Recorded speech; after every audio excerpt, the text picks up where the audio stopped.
Thank you, C.A. Raghunandan Garu. A very good evening to one and all. Dear students, today we will be dealing about a practical approach to the tax audit. So let me start by sharing my screen.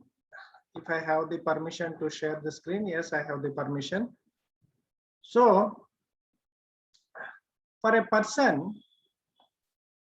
any person to excel, మన తెలుగులో చెప్పాలి అంటే కనుక గొప్పవాళ్ళు కావాలి అంటే ఎందుకు ఏమిటి ఎలా అనేది తెలుసుకోవాలి. ఫస్ట్ ఆఫ్ ఆల్ ఏ విషయంలో అయినా సరే. So to protect why, what and how we should know about the tax audit. Now the tax audit is dealt by section 44AB of the Income Tax Act 1961.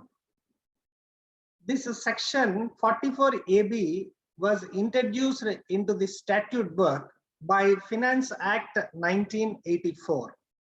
The Finance Act 1984 has introduced this particular section 44AB into the statute book. Now, why this section 44AB?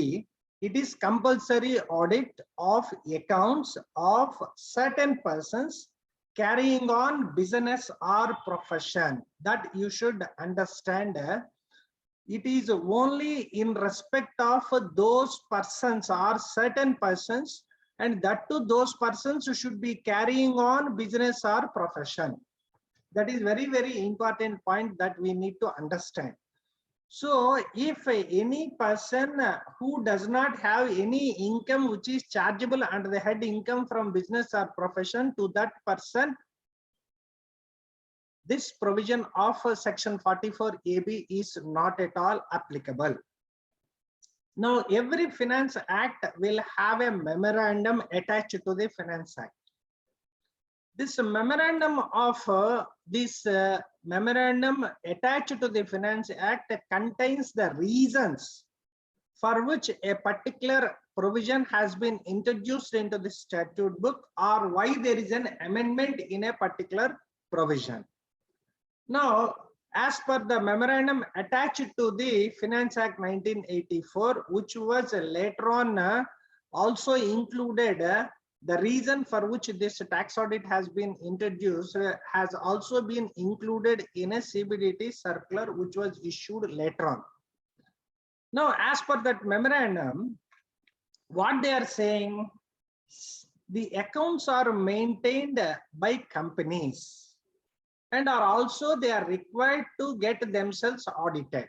The erstwhile law of the Companies Act was introduced in 1956. Thereafter, we have this new Companies Act 2013.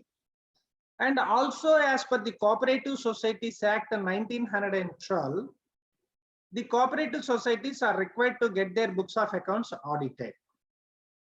But however, the other type of persons, they do not have any obligation to get their books of accounts audited. So companies are getting their books of accounts audited. Cooperative societies are getting their books of accounts audited. Of course, the LLP Act was introduced at much later point of time. As per LLP Act also, all the LLPs are not required to get their books of accounts audited. Only they have a threshold limit in respect of a capital or a turnover. 25 lakhs capital contribution, 40 lakhs turnover. Only those, if they exceed the threshold limit, then only they are required to get their books of accounts audited under LLP Act. Right. So barring these few people, all the others do not have any statute which will compel them to get their books of accounts audited. So what they have thought is audit is required for other entities also. Now, why audit is required? A proper audit for tax purposes would ensure that the books of accounts and other records are properly maintained and they faithfully reflect the income of the taxpayer, and whatever deductions are claimed are correctly claimed. So the audit will ensure that proper books are maintained, the income is properly reflected, deductions are properly claimed as per the law. Now, such audit will help in checking the fraudulent practices. Not only that, it will help the administration of the tax laws to ascertain whether whatever accounts are there, they are showing the proper income computed as per law.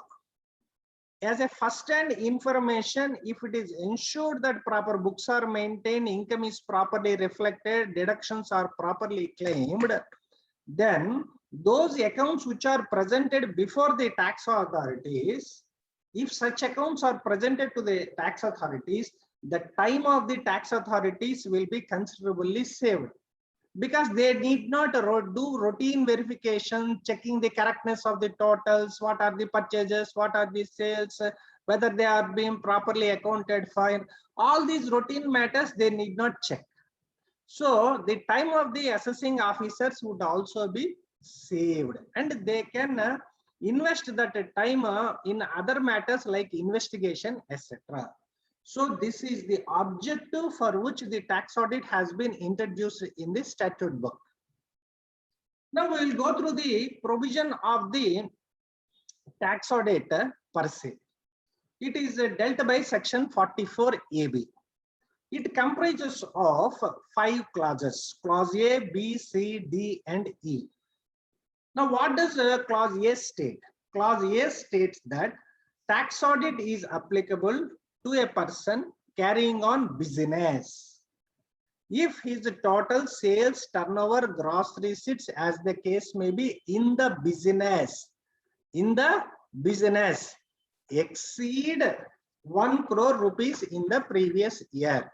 So the first and foremost thing is the turnover or gross receipts or sales, etc., should cross how much? 1 crore in the previous year. Previous year means 1st of April to 31st of March. However, a new amendment has been introduced into this subsection 2 years back, stating that if the aggregate of cash receipts and cash payments does not exceed 5%, then 1 crore will be replaced by 5 crores. So if your aggregate cash receipts or cash payments does not exceed 5%, the threshold limit will be increased to 5 crores from 1 crore. Means until 5 crores, you need not get your books of accounts audited under section 44 AB. Now further, the latest Finance Act has amended further to state that if your cash receipts or cash payments does not exceed 10 crores of rupee or 5%, the threshold limit of 1 crore will be replaced by 10 crores. The threshold limit of 1 crore will be replaced by 10 crores. That means until 10 crores, no need of tax audit, provided there is a rider and a condition that the cash receipts or cash payments should not exceed 5% of the total cash receipts or total cash payments. Now, what does clause B state? Clause B states that if you are a person carrying on a profession, then gross receipts in the profession exceeds 50 lakhs of rupees in the previous year, then only you need to get your books of accounts audited under section 44 AB. Now what does clause C state? Clause C states that if your income is computable under section 44 AE or 44 BB or 44 BBB, these are presumptive sections. 44 AE means that person who is engaged in the business of flying, hiring, leasing of goods vehicles. 44 BB and 44 BBB refers to the what you call turnkey projects, etc., which are the businesses which are done by the non-residents. Now, if your income is computable under those provisions and you are not offering the minimum amount of presumptive income has to be offered under those sections, if you are offering an amount which is less than the presumptive income as per those sections, you are required to get your books of accounts audited. That is clause C. Then what about clause D? Suppose you are a person carrying on the profession. Your income is chargeable under presumptive taxation under section 44 ADA. 44 ADA is applicable to you. Then 50% of your gross receipts should be offered as the net income from business. Your turnover should not exceed 50 lakhs. Your gross receipts should not exceed 50 lakhs. You are within 50 lakhs limit. You are carrying on the profession. Then you have to offer a minimum income of 50% as the net income from such a profession. Now you claim that your net income is less than that presumptive income. You claim that your net income is less than that presumptive income, and here twin conditions are required to be satisfied. Two conditions are required to be satisfied. What is that?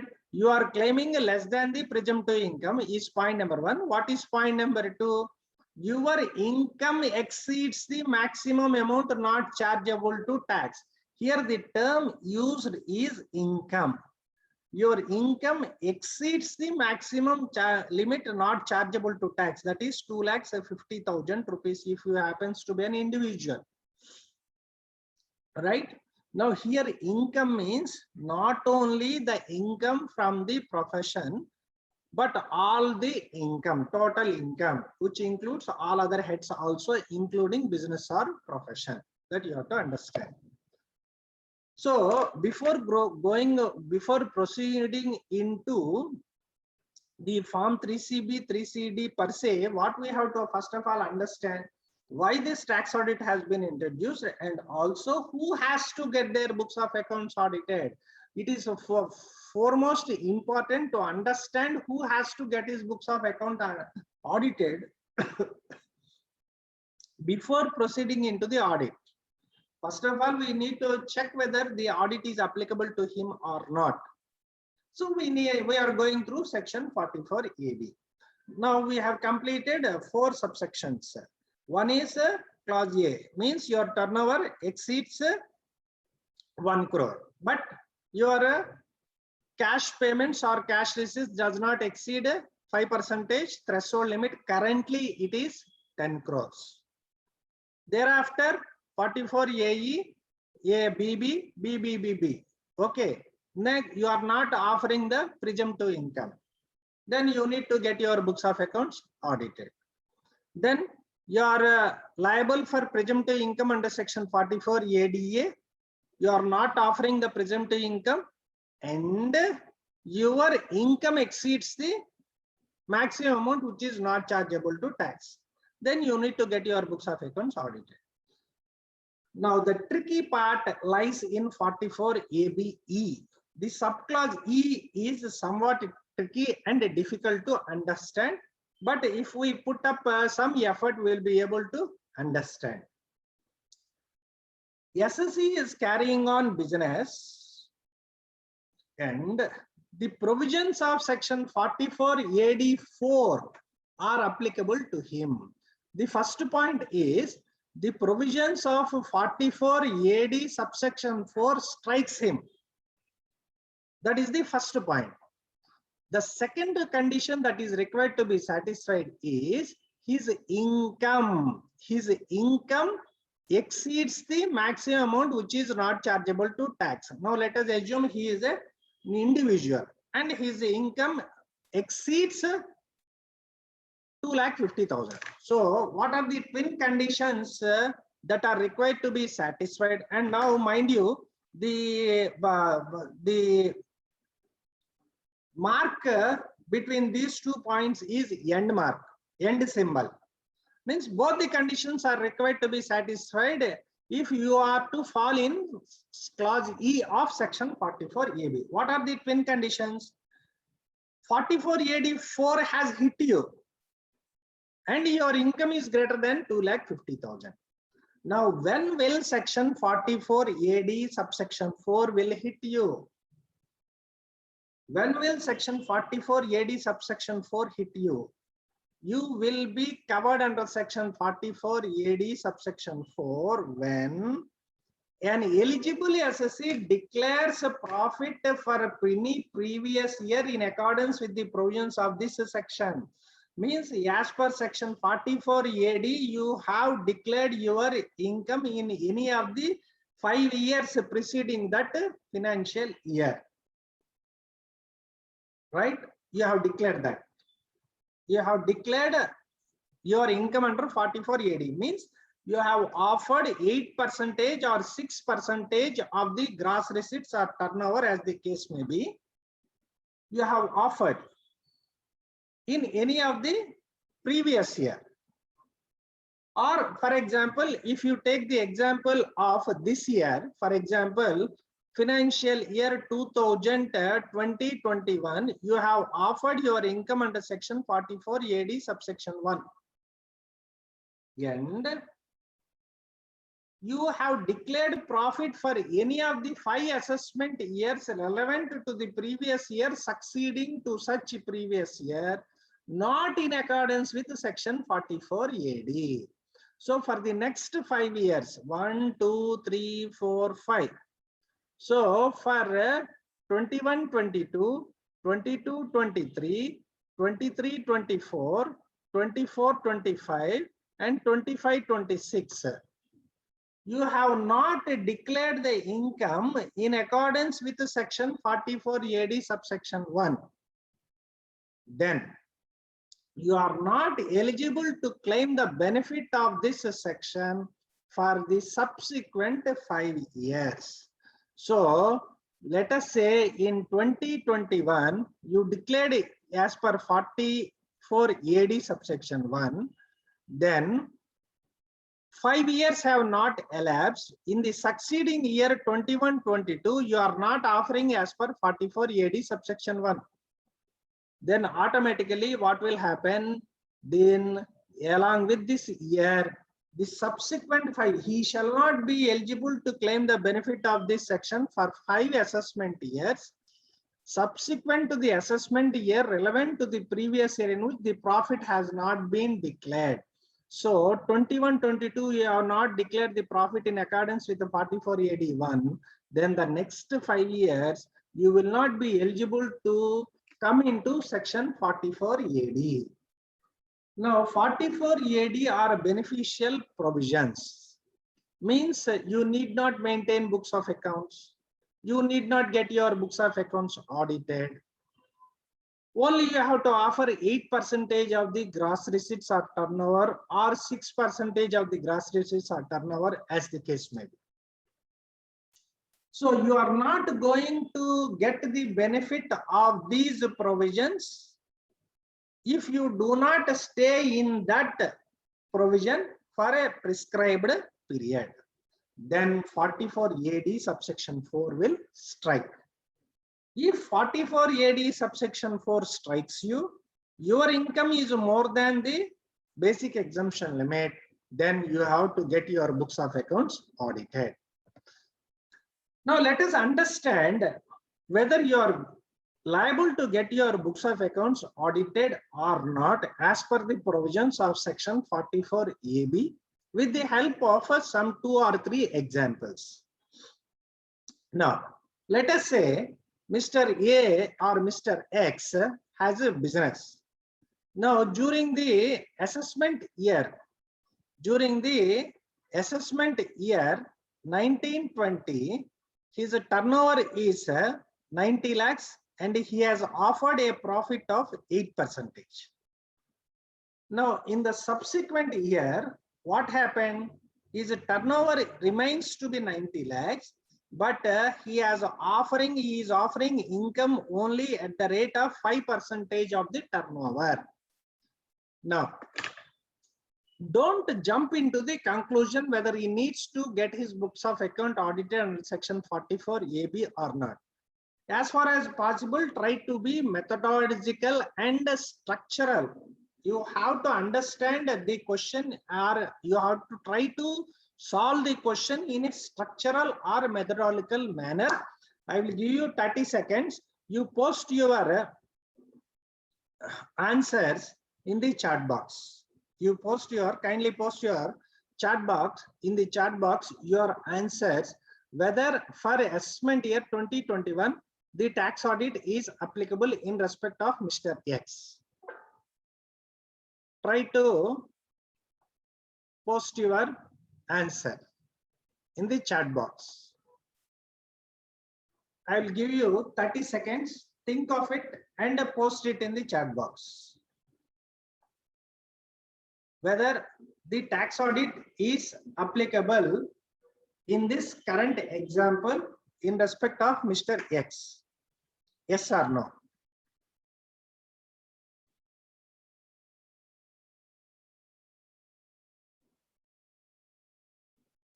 Are all of you with me listening? Post anything. Whether only you have two answers, yes or no. Tax audit not applicable. Not applicable. Not applicable. Someone says that it is applicable. Someone says not applicable. Not applicable.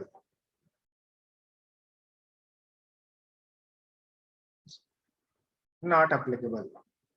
Right. Since some of you have answered, now let us understand this particular question in a structured manner. Let us go one by one in a structured manner.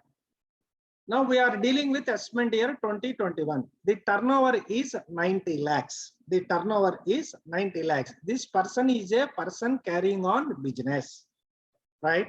Now first go through section 44 ABA. What is section 44 ABA? He is carrying on the business and his turnover exceeds 1 crore. Did his turnover exceeded 1 crore? No, turnover did not exceed 1 crore.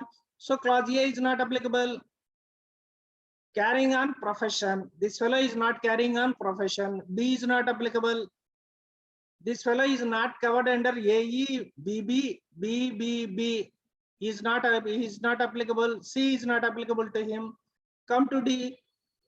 For him, 44 ADA is applicable. No, it is not a profession. This fellow is carrying on the business. So 44 ADA is not applicable to him. Clause D is not applicable. Then come to clause E. SSC is carrying on the business. Provisions of section 44 AD subsection 4 are applicable to him. What is 44 AD for? Two conditions. First condition is in the previous year he has offered under section 44 AD. Now is it yes or no? Yes. In the previous year he has offered under section 44 AD because he has offered 8%. So 44 AD he has offered. Next question. For this next 5 years, he should go for 44 AD. No, he is not going. Here he is breaking the rule. He is offering only 5%.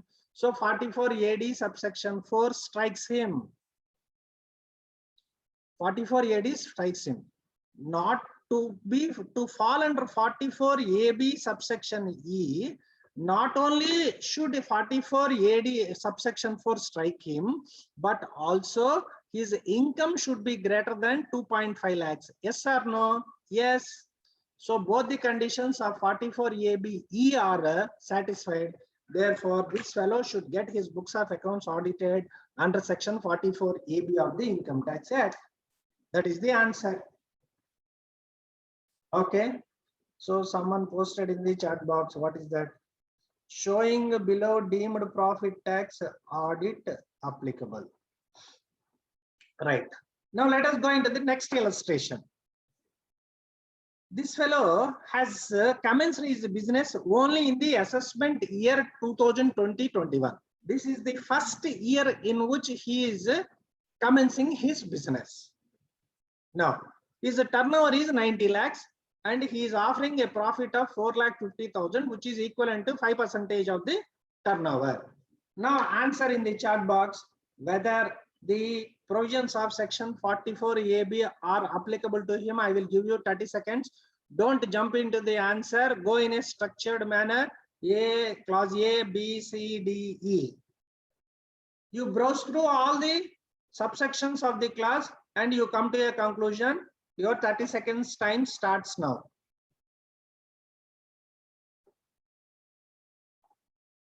You should answer. You have 30 seconds time.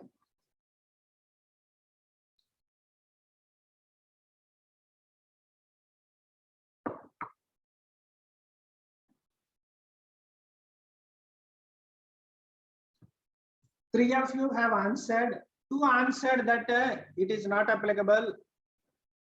Three of you answered not applicable. Right. Let us go in a structured manner.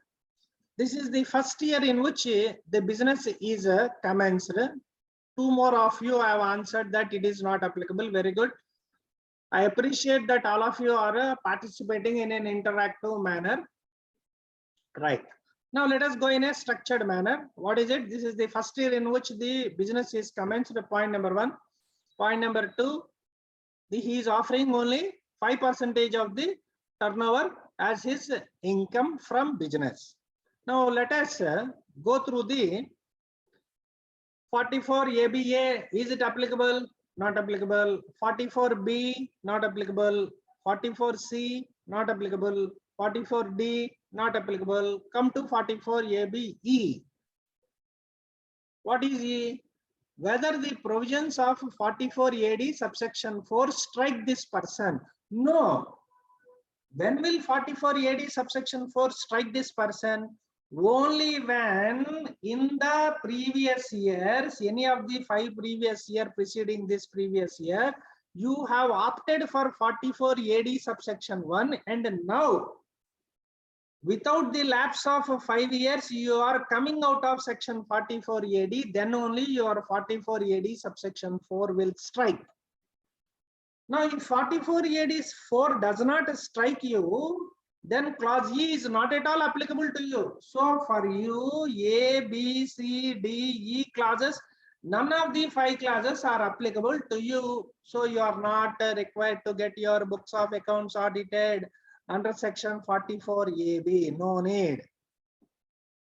No need of audit. Now quickly move on to the next illustration. Now here what is happening? This fellow, this is the first year of the business for him. That is point number one. He is someone has raised his hand. One of the participant has raised his hand. So does he has Satya? Do you have any query? Any query? Or accidentally you have pressed that raise your hand? If you have any query, you may type in the chat box so that I will be such a. He has not filed in the previous year.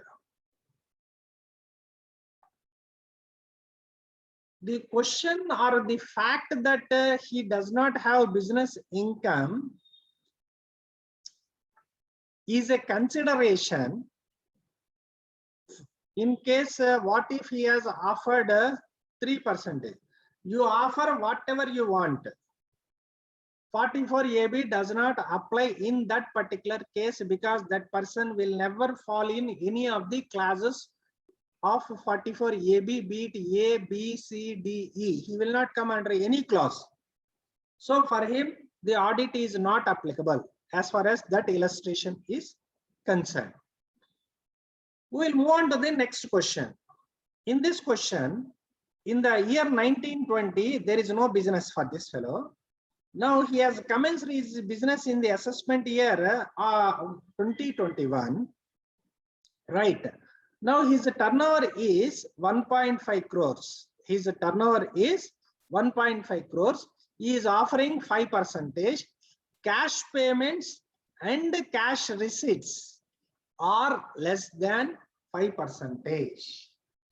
Cash payments, sorry, not this one, this one. The turnover there is no business in the previous year. The turnover is 1.5 crore and the profit is 5%. Now, whether the tax audit is applicable to this person, you have to answer. Your time starts now. Now I am allowing only 20 seconds for you to answer this question. Now, Raviteja says it is applicable. Arunachalam states it is applicable. Prithvi also applicable. Now, those of you who are saying that it is applicable, can you mention the clause number according to which this is applicable? Can you mention the clause number?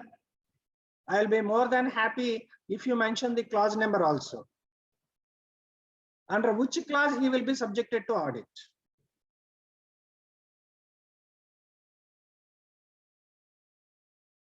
He will be subjected to audit under section 44 AB subclause A. You are right. Clause A will be applicable to him. Why? What is clause A? Clause A, it will be applicable where your gross turnover or etc. is more than 1 crore. Now for this fellow, the provision is not applicable. Why? The cash receipts and payments are more than 5%. So for him, the provision additional threshold limit of 5 crores or 10 crores as the case may be is not applicable in this particular case. And he is not offering 8%. So for this fellow, if he would have offered 8%, he would have went into 44 AD subsection 1. He will go into presumptive income. If you would have offered 8%, for him, no need of tax audit, but he has offered only 5%. And his turnover exceeded 1 crore. And the additional threshold of 5 crores or 10 crores is not applicable to him. Thereby, this fellow is covered under 44 AB subclause or 44 AB clause A. This fellow will fall. Now we'll quickly move on to the next question. In the previous year, there is no business. In the previous year, there is no business. This year, you have 1.5 crore turnover and you are offering only 5%, but your cash payments and cash receipts are less than 5%. Now answer, is audit applicable, yes or no?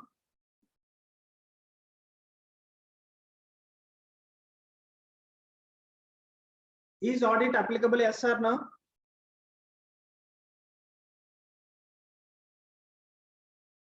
The audit is not applicable. Why? Because he has an enhanced threshold limit of 5 crores or 10 crores as the case may be. Finance Act 21 has enhanced the limit of 5 crores to 10 crores. So until assessment year 22-23, prior to that, 5 crores is applicable. Therefore, for him, the tax audit is not applicable because clause A is not applicable for him. Why clause A is not applicable for him? Though his turnover exceeded 1 crore, the provision is applicable to him because his cash payments or cash receipts are less than 5%. So the enhanced limit of 5 crores or 10 crores as the case may be is applicable to him. Therefore, clause A is not applicable. B, C, D not applicable. Now come to E. When E will strike, only when you fall under 44 AD subsection 4. This fellow will not fall under 44 AD subsection 4 because in the previous year, there is no business income. If there is no business income in any of the earlier 5 years, the question of striking 44 AD subsection 4 will not arise. Therefore, here tax audit is not applicable. That you have to understand. Now come to point number or question number E, which will be a bit tricky. Now for E and F, you should be careful. For E and F, you should be careful. Now come to this one. What happened during 1920? What happened? They have offered income under section 44 AD. they have offered income under section 44 AD because 8% they have offered. Now, what is happening in 2021? The turnover happens to be 1.5 crores. He is offering only 5%, and his cash receipts are less than 5%. Now tell me whether tax audit is applicable to him, yes or no. Now tell me whether the tax audit is applicable to him, yes or no.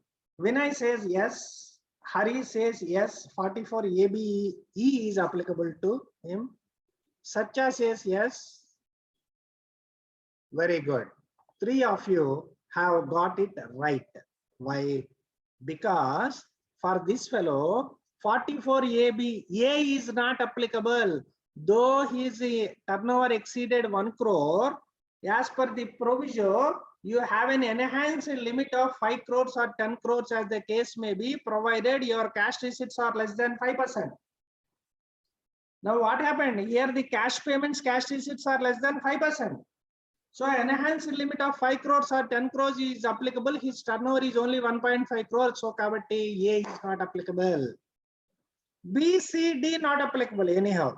Because he won't go into A, he is not a professional, he is not applicable. ADA is not applicable. Now come to E.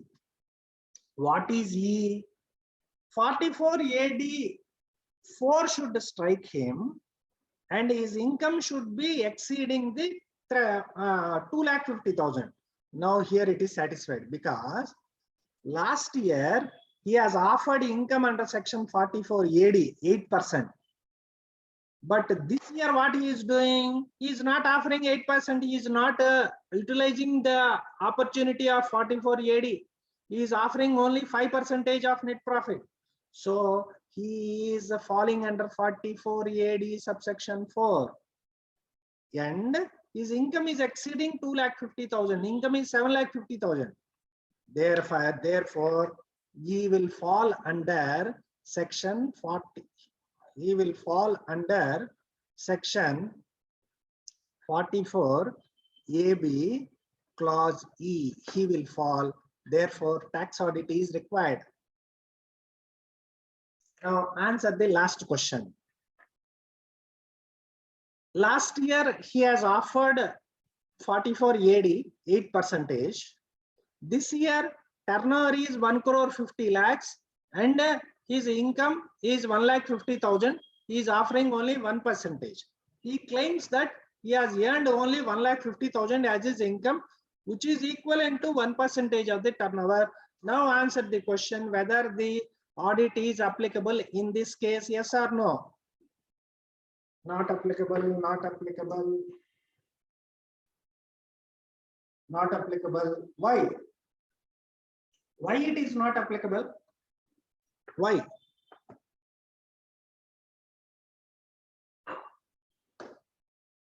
Because the income did not exceed the basic exemption limit. Very good, Vinay and Niharika. Prudhviraj also, you have answered it correctly. For this fellow, 44 AB, A is not applicable because the provision states that if your cash payment, cash receipt less than 5%, no need. The threshold limit is 5 crores or 10 crores as the case may be. B, C, D not applicable. Come to E. Did 44 AD subsection 4 strike you? Yes, it has struck you because in 1920 you have opted 44 AD subsection 1 8% you have offered as an income. In the subsequent year you are offering less than 8%. Therefore, you are covered under 44 AD subsection 4. But in order to come within 44 AB subsection E, twin conditions are required to be satisfied. Not only 44 AD should subsection 4 should strike you, but also your income should exceed the exemption limit. In the given case, the income did not exceed the exemption limit. His income is only 1,50,000 rupees. The second sub condition is not satisfied. You will fall under 44AB clause E only when two conditions are satisfied. In the given case, in 44AB clause E, the first condition is satisfied, second condition is not satisfied. Thereby, 44AB E is not applicable in this case. All the 5 clauses of 44AB are not applicable. Thereby, this fellow is not required to get his books of account audited. So, friends, I think you got a sort of a clarity in as to who should get his books of accounts under section 44AB. Now you have understood the two questions very clearly. Why this tax audit is required? What are the objectives for which this tax audit has been introduced? The objective for which this tax audit has been introduced should be kept in your mind so that you will carry out your audit in the most efficient manner. The government has introduced this particular provision of auditing of the books under the, and mind you, my dear friends, in no other country of the world, you have a concept of tax audit. It is only in our country we have the concept of tax audit. All the other countries have all the different kinds of audit, like company audit, like special audit, like investigation, etc., etc., etc., etc. But they do not have a concept called tax audit. It is only in our country we have this concept of tax audit. So why you have to carry out the tax audit, you have understood. Who has to get his books of account audited, or who is required to, or who is eligible for a tax audit, you have understood.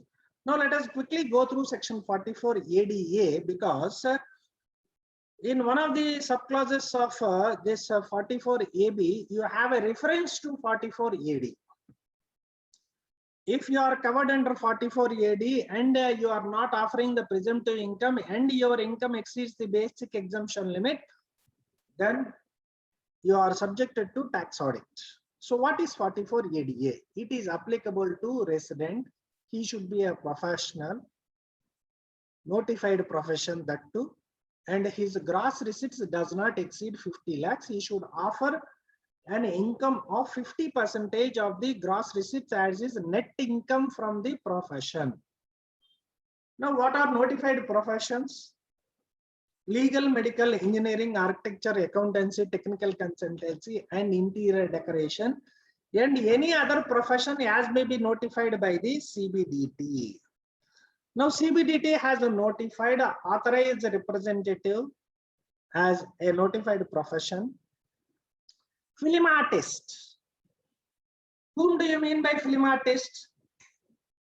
Are film artists only Vishnu and Prakash Raj, who are going to contest the Maha elections, fighting each and every day in YouTube as well as all the channels of the TV? Are only those two persons called as artists? No. Film artist will include actor, cameraman, director, music director, art director, dance director, editor, singer, lyricist, story writer, screenplay writer, dialogue writer, dress designer. All these people are considered to be film artists, and all of them are covered under notified profession. That you should understand. Company secretary is a notified professional. Information technology is also a notified profession. Now, my dear friend, you should understand that these notified professionals are separate. What is there if you are carrying on business or if you are carrying on notified profession? What is there? There is a concern, because if you are carrying on a business or a profession other than notified profession, you will fall in 44 AD. But there the threshold limit is 2 crores. But if you are a notified professional, you will come within the purview of 44 ADA. For you, the threshold limit is only 50 lakhs. So it is very, very important to understand the difference between a notified professional and a person carrying on the business or profession. Both are different. because one set of people will fall under 44 AD for whom the threshold limit is 2 crores. The income to be offered is 8% or 6% as the case may be. But if you are a notified professional, you will fall under 44 ADA, and the income to be offered, if your turnover does not exceed, gross receipt does not exceed 50 lakhs, then you have to offer 50%. If you are not going to offer 50%, what will happen? And your income is greater than the 2,50,000 limit, then you will be subjected to tax audit under section 44 AB. That you should understand. So 44 AB, the threshold limit is dependent upon turnover or gross receipt or sales, etc., etc., etc. There is a commission agent who sells goods on behalf of his principal. If you are selling the goods on behalf of the principal, if it is not your turnover, that the sale figure, the sale of goods does not belong to you. So your turnover is only commission. So if the commission received by you exceeds 1 crore, then only you are subjected to tax audit. That you should understand. You are selling goods on behalf of another person for which the consideration what you receive is only commission. In such a case, if the turnover is not yours, the amount for which the goods are sold is not yours, but it is of your principal. The consideration what you do for the service which you have rendered is only the commission. Then you will be subjected to tax audit. 44 AB will be applicable to you only when your commission exceeds the threshold limit of 1 crore. That you should understand. Friends, what will happen is certain companies, most probably in respect of foreign companies, or where you have established the company in the months of February, March, etc. What will happen? Let us say some subsidiaries of foreign companies, for them, the financial year will be Jan to December. So their books of accounts, their financial statements will be for the period for January to December. But as far as a tax audit is concerned, the tax audit and also as far as the income is concerned, the income of the previous year will be chargeable to income tax. Here you have to take the income of the previous year. Previous year means for you 1/4 to 31st March. Now a question arises as to, if a company get his books of accounts audited for which the year is calendar year, but as far as income tax is concerned, the income is to be computed for the previous year. Previous year matlab April 1st to 31st March. Then how it has to be dealt with? Though you adopt a calendar year for the purpose of your audit, as far as income tax is concerned, your income should be computed for the previous year, financial year, April to March. You have to prepare a separate set of financial statements. You have to prepare a separate set of financial statements covering from April to March. Now, in such a case, where the audit is carried out under the Company Act for the calendar year, then the form to be used for the purpose of tax audit is not CACD, but you should use CBCD. So in respect of this kind of people, what you have to do is you have to use 3 CBCD. That you have to understand. Right?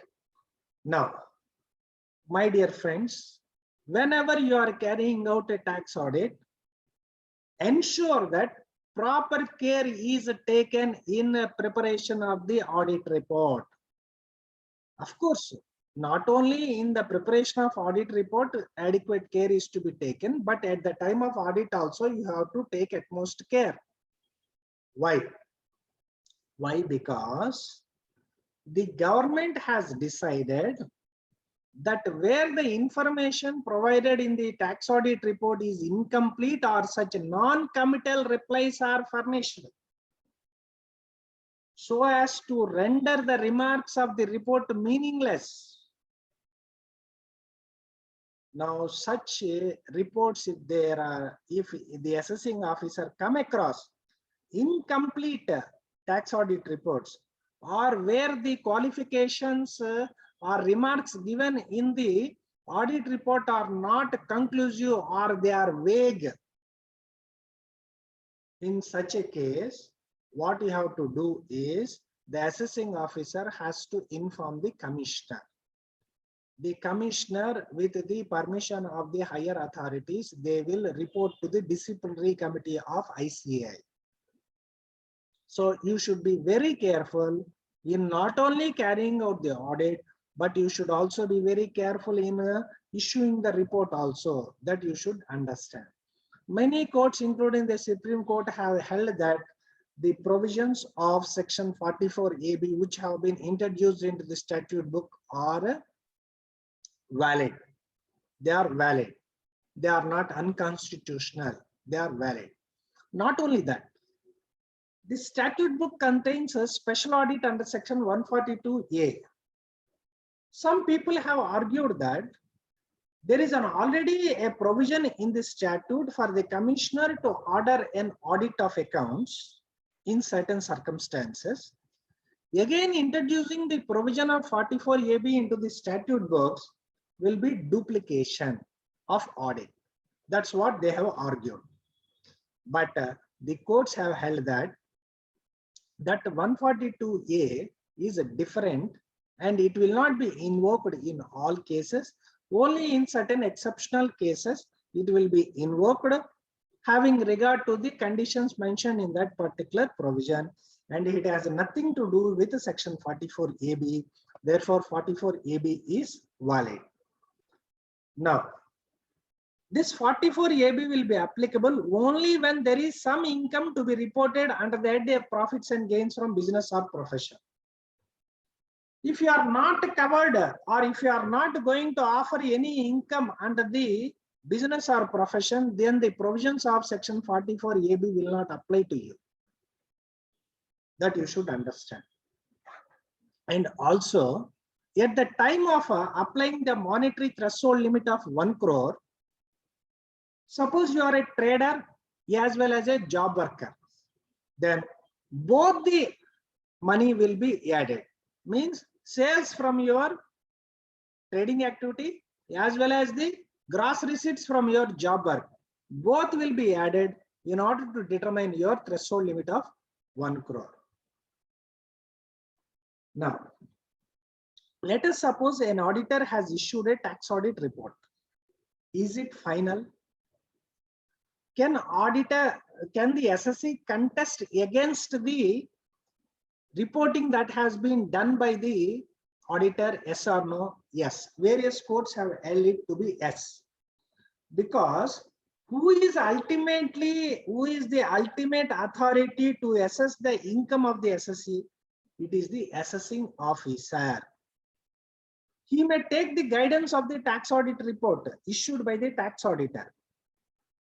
If something which is prejudicial to the interest of the assessee has been mentioned in the audit report by the tax auditor, can the assessee contest? Yes, definitely he can contest, because ultimately it is the assessing officer who has to deduce the income of the assessee. What will happen if you do not get your books of accounts audited, even though you are liable to get your books of accounts audited under section 44AB? What will happen? What will happen is you will be subjected to penalty under section 271B. There is a penalty of 0.5% of the turnover, etc., etc., etc. Now let us say a person did not maintain the books of accounts altogether.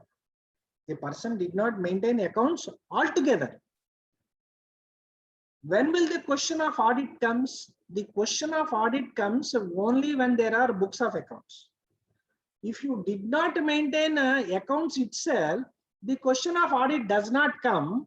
And if the question of audit does not arise, penalty for not carrying out the audit will not also come. So if you do not maintain accounts, the penalty for not getting your accounts audited will not arise. But if you maintain at least some accounts, then the question of this penalty for not getting the books of accounts audited will arise.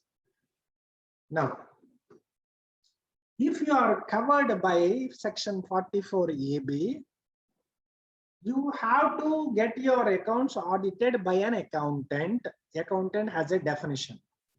Only chartered accountants are eligible to carry out the tax audit. Only chartered accountants are eligible to carry out tax audit. You have to issue a report. That report has to be issued within the prescribed time period. That report has to be issued within the prescribed time period. What is the time period? 1 month prior to the due date for filing the return of income under section 139 subsection 1. What is the form in which you have to issue the report? The form in which you have to issue the report is given in rule 6G. Is given in rule number 6G. What does rule number 6G state? If you are a person carrying on business or profession, and you are required to get your books of accounts audited under any other act, then the report should be in form 3CA. Report should be in form number 3CA. You are a person who is liable to get your books of accounts audited under any other law for timing in force in India. The audit report, the prescribed form is form 3CA.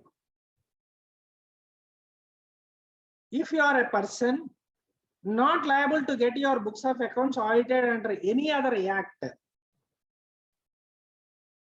then, or you did not get your books of accounts audited, means you are not covered by clause A, then the audit report should be in form 3CB.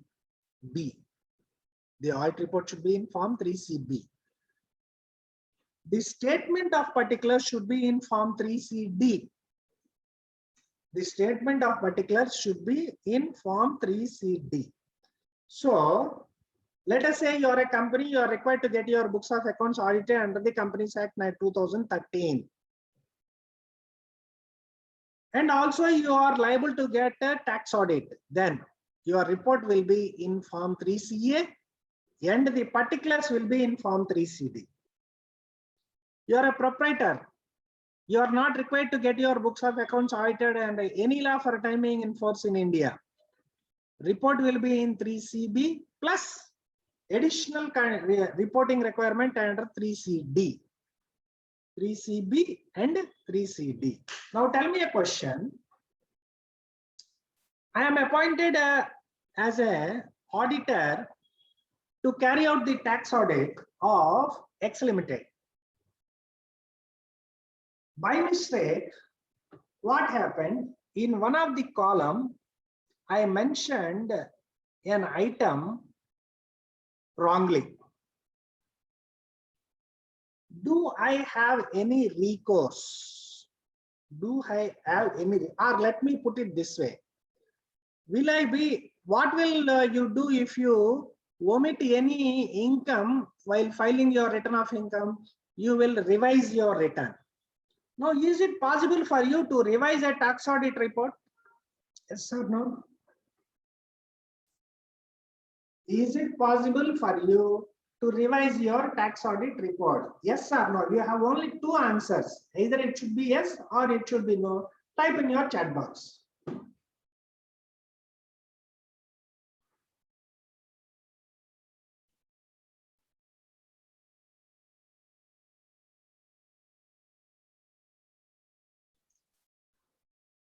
Lasya, Megha, Raviteja have answered that you can revise your tax audit report. Someone else has stated that you can't revise your tax audit report. Until last year, the tax audit report was not eligible to be revised. Of course, the e-filing was allowed. E-filing was allowed. But there is no statutory backing. There is no statutory backing for revision of tax audit report. But this year, they have brought in a new amendment in the act stating that the audit report may be revised by the person by getting revised report of audit from an accountant duly signed and verified by such accountant. Furnish it before the end of the relevant assessment year. That to be furnished before the end of the relevant assessment year, only revision is possible if there is a payment by such person after furnishing the return under sub-rule 1(2), which necessitates recalculation of disallowance under section 40 or section 43B. Until last year, there is no statutory backing for revision of a tax audit report, even though you were allowed to file a tax audit report even after you have filed one report previously for that assessment year. This year, a new facility or the revision is permitted. Revision is for limited purpose. Someone has. When 143(1) issued, can we revise that due to mistake in audit report? 143(1) is issued. You can't revise a report, audit report. There is no statutory backing for revision of audit report until last year. Take it for granted. There is no statutory provision until last year. This year also, revision is enabled or revision is allowed to be made only in respect of two cases. What are those two cases? Section 40 and 43B. Let us take the example of 43B. Any tax, duty, cess, etc., which is provided to be payable as on 31st March, it will be allowed only on an actual payment basis. It will be allowed only on actual payment basis, provided you have paid it within the due date for filing the return of income. This fellow came to me for audit. This fellow came to me for audit in the month of June. I gave tax audit report on June 30th. He made a provision on 31/3/2021, 50,000 GST payable. 50,000 GST payable. He has not paid by June 30th. Therefore, what I have done, I have reported that 50,000 is not paid by him. What will happen? That 50,000 will be added to his income. Let us say he filed the return on September 20th. But on September 19th, he paid the 50,000. So he has paid within the due date. Now, in such a case, this amount should not be disallowed. I gave the report on June 30th. I gave the report on June 30th. At that time, what happened? I told that this fellow did not pay. But after I have issued the report, before the due date for filing the return of income, he has paid that. Now this amount should not be made disallowable. No. In such a case, the SSC can approach me for a revision. I can revise the report. Only for this limited purpose, you have the authority to revise the report. So, if you are liable to get your books of accounts audited under any other law, CA is applicable, else CB is applicable. For both of them, 3CD is applicable. For both of them, 3CD is applicable. So, my dear friends, you can download form number 3CD from the income tax website, which will look like this. It has various clauses. It has various clauses in part A and part B. So it has many clauses. What I suggest you is it has 44 clauses. It has 44 clauses.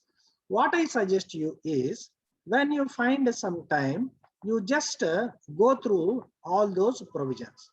Now what I am going to do, I will discuss certain important certain important sections, or I will discuss certain important points where most of us will not consider the correct point which has to be reported. Before doing that, what we will do is we will quickly go through the amendments which have been introduced in the Form 3CD, which are applicable for assessment year 22-23. Most of you might have participated in the tax audit of the preceding year. I don't think any of you might have actually started a tax audit for assessment year 22-23, because this is not as enabled as it is not enabled as of now, right? We are expecting that it might be enabled by the month end or so. That too, it is a very optimistic time limit within which I am thinking that this filing of tax audit might be enabled.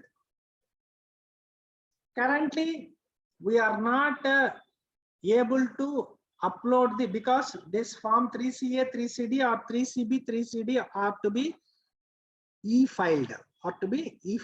Currently, we are not allowed to e-file. So most of the chartered accountants, I don't think they have come yet commenced the preparation of tax audit report. Of course, you may have commenced your audit, but the filing has not yet commenced. So before going into certain issues related to the audit report 3CD, particulars to be given in Form 3CD, let us quickly go through some of the amendments which are applicable for assessment year 22-23. A new clause 8A is introduced. Clause 18 and 32 are amended. 30C and 44 are deferred further. You have a permitted revision to the tax audit report. We have already discussed that. Only where there is a change in reporting of section 40 and section 43B. Only in those two cases, you will be eligible to revise your audit report. Now, a new clause 8A has been introduced. A new clause 8A has been introduced. Now, what is this? What is this 8A? This 8A is whether the SSC has opted for a taxation under 115BA, 115BAA, 115BAB, 115BAC or 115BAD is the question. You have to answer yes or no, and you have to answer the section which he has opted for.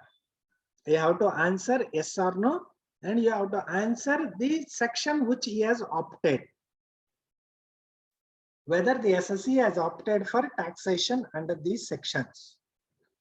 Now, my dear friend, you should be very careful while answering this question. Now, what is 115 BSc or a BAD or let's go for 115 BSc. Now here for individuals or for individuals, what is there? If you want to opt for this new tax regime up to 2.5 lakhs nil, next to 5%, next to 2.5 lakh 5%, next 2.5 lakh 10%, next 2.5 15%, next 2.5 20%, so on and so forth. 30% will come at 15 lakhs. Only if your income exceeds 50 lakhs, then only 30% slab rate will strike you. Now, if your SSC has opted for 115 BSc and you have selected 115 BSc here, my dear friends, you should be careful that in 115 BSc, this fellow will not be allowed to claim certain deductions. For self-occupied property, no deduction for interest. If he has paid life insurance premium, he won't get deduction. 80C deduction not available. 80D not available. Now, if you mention yes here, you should be careful that when you go to the reporting under 6A, when you go to the reporting under chapter 6A, section wise details of deductions if admissible under chapter 6A, in this clause number 33, you should be careful that you have not mentioned section 80C 1,50,000 here. It is very, very important. So, in this year, if you are going to report that, be careful and ensure that if that SSC has opted for BSc, the other relevant clauses in the 3CD should be commensurating with the answer given by this SSC in 8A. Clause 18 and 17 have been amended. Clause number 17 and 18 have been amended. What are those amendments? 17. Clause number 17 and 18. What is 17? Where any land or building are both transferred during the previous year for a consideration less than the value adopted, stamp duty value 43CA 4350C. Now here, whether the provisions of section second proviso to subsection 1 of 43CA or fourth proviso to clause 56, this is applicable, yes or no.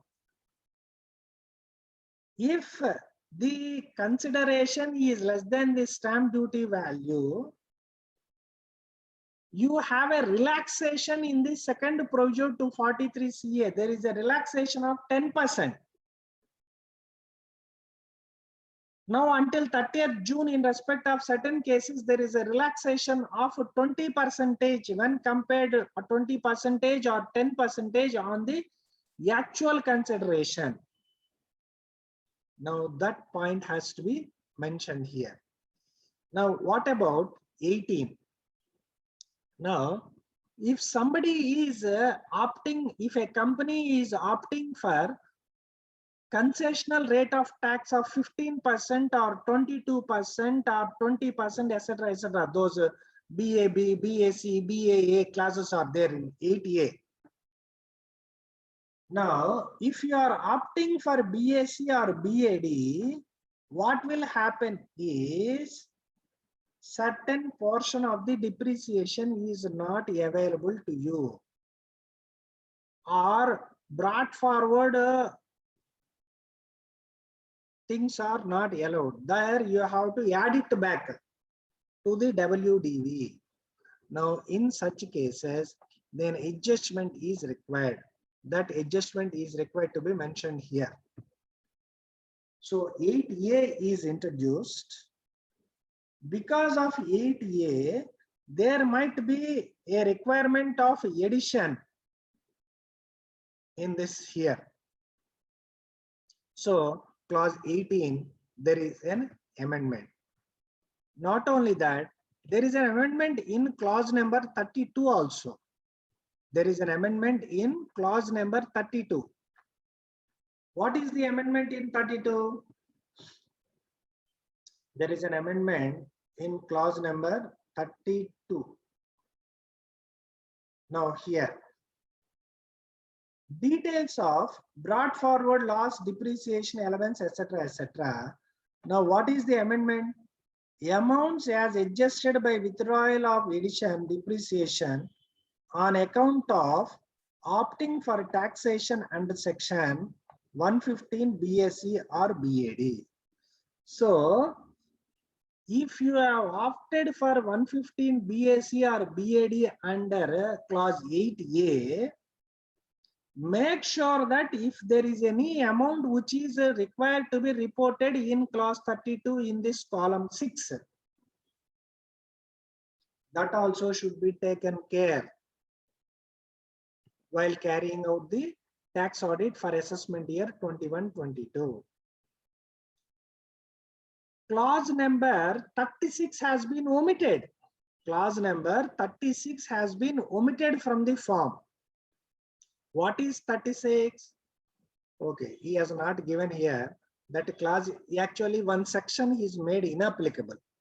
So this clause 36 used to refer to that section. Since that section is not made applicable or made inapplicable, that they have deleted or omitted this clause number 36, that you should understand. Clause number 30C and clause number 44 are deferred. Means it will remain in the form, but until it is made applicable, you need not report. What is 30C? This what you call transfer pricing. Transfer pricing details have to be given under 30C. Impermissible avoidable agreement 96. Whether the SSE has entered into impermissible avoidance agreement as referred to in section 96 during the previous year, then those details are to be given. Now, for the current assessment year, you need not report this 30C because the reporting under clause number 30C has been deferred. The reporting under clause number 30C has been deferred. And also reporting under clause number 44 is also deferred. Reporting under clause 44 is also deferred. What is this? Total expenditure in respect of registered GST fellows. In respect of those people, certain information is required to be given. Now, this clause has also been deferred. This clause also been deferred. So, for carrying out the tax audit for assessment year 22-23, there are certain amendments which have been made in the form. Certain clauses have been introduced, certain clauses have been omitted, certain clauses have been amended. Now, you have to keep in mind these revisions that have been made. After all, tax audit is an audit. It is an audit of general purpose financial statements. What are general purpose financial statements? Your profit and loss account, your balance sheet, your trial balance, your schedules, your notes on accounts. What are you going to report? You are going to report about the true and fairness. The fundamental accounting assumptions will also have to be followed. Right? Now, the psychological gameplay we should be able to withstand. Now, let us say certain tax audits might be conducted at the auditor office itself. Certain tax audit, certain portions of the tax audit might be conducted at the client's place. When you as an article assistant or an article clerk, if you visit the office of the business premises of the client to carry out the tax audit, it may sometimes happen that you are a first year or second year article students who have went to carry out the tax audit in one of the business premises. Now that fellow is a very experienced and a smart guy. What he will tell? He may praise you. You are a super guy. You are that guy. You are this guy. You have very much knowledge. The way you are checking is very much nice. Your previous seniors did not carry out the audit like this. You are verifying it in a very deep sense, etc., etc. He may tell. Now, with the praising of that person, you may get influenced. So you should not get influenced by the praising or the belittling of the other person. Sometimes what will that person tell you? No, what you are doing like this? Your seniors used to complete the work within 1 day. But already it is the third or fourth day you have come to my business premises and still you are verifying. I don't think you are up to mark or you don't know how to carry out the audit. Your seniors did not do the audit like this. You are doing it very late. I don't think you have properly understood auditing, etc. They may tell you. You should not be influenced either by the praising of that person or by the belittling of that person. Right? That you should keep in mind. Audit report is to be issued by the auditor in form number CA or CB, as the case may be. 3CD is to be prepared by the SSE. 3CB is to be prepared by the SSE. Then what is the role of the auditor in 3CD? As I make a pardon, the 3CA, 3CB are the audit reports to be issued by the auditor. Then what about 3CD? 3CD is a set of particulars containing 44 clauses. First of all, 3CD is to be prepared by the client. But what you might have observed is, in some cases or in many cases, you might have observed that the auditor might be collating the information in 3CD. But actually 3CD, the particulars are to be prepared by the client or by the SSE. Then what is the responsibility of the auditor in respect of 3CD? The responsibility of the auditor in respect of 3CD is to verify the correctness of the information given by the SSE in form 3CD. To verify the correctness of the information given in 3CD. You have SA 700. In the audit report, in 3CA as well as 3CB, at the time of issuance of any report, you have to mention what is the auditor responsibility, what is the responsibility of the client. Both the things you have to mention in the body of your audit report. Most of you might have learned the SA 700. That is also applicable here. Now, as per auditing standards, you know that you should take an engagement letter. My dear friends, ICA has issued a guidance note on tax audit in 2014. Of course, it is due for revision, that is being prepared. We may expect that new guidance note on the tax audit maybe this year or latest by next year. You can expect a new guidance note on the tax audit. But currently, the guidance note is of 2014. If you go into the ICA website, you can find out the guidance note. Next, if you are carrying out a tax audit of an entity whose books of accounts have already been audited under any other law for time being in force,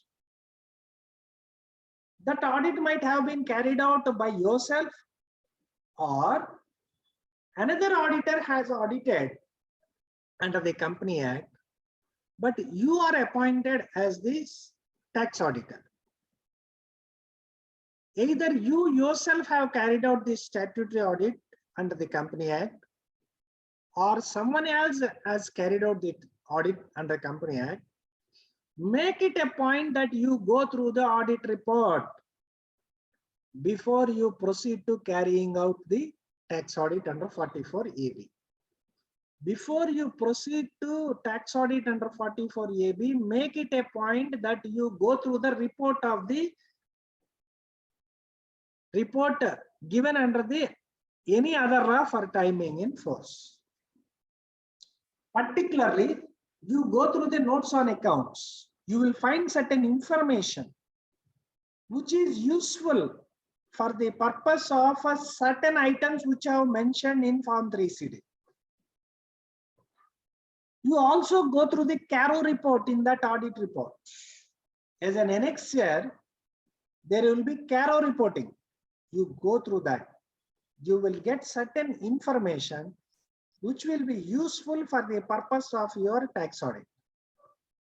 This comparative analysis, ratio analysis, etc., etc. Now you are carrying out the tax audit of a proprietor. You are carrying out the tax audit of a partnership firm. Make it a point that you go through the capital account of the proprietor, you go through the capital account of the partners. You will find out certain information. You may find out certain credits. The proprietor has sold a property. The sale proceeds have been credited to his capital account. You have a point in 3CD wherein the land or building is transferred for a price which is less than the stamp duty value. Their reporting is required. Because this fellow being a proprietor, if he sells a residential building, he won't bring it into your profit and loss account. You can't find that item in the profit and loss account. You will find it only, you may find it only in the capital account. Documentation is a must. Documentation is a must. You also obtain 26As, balance confirmation.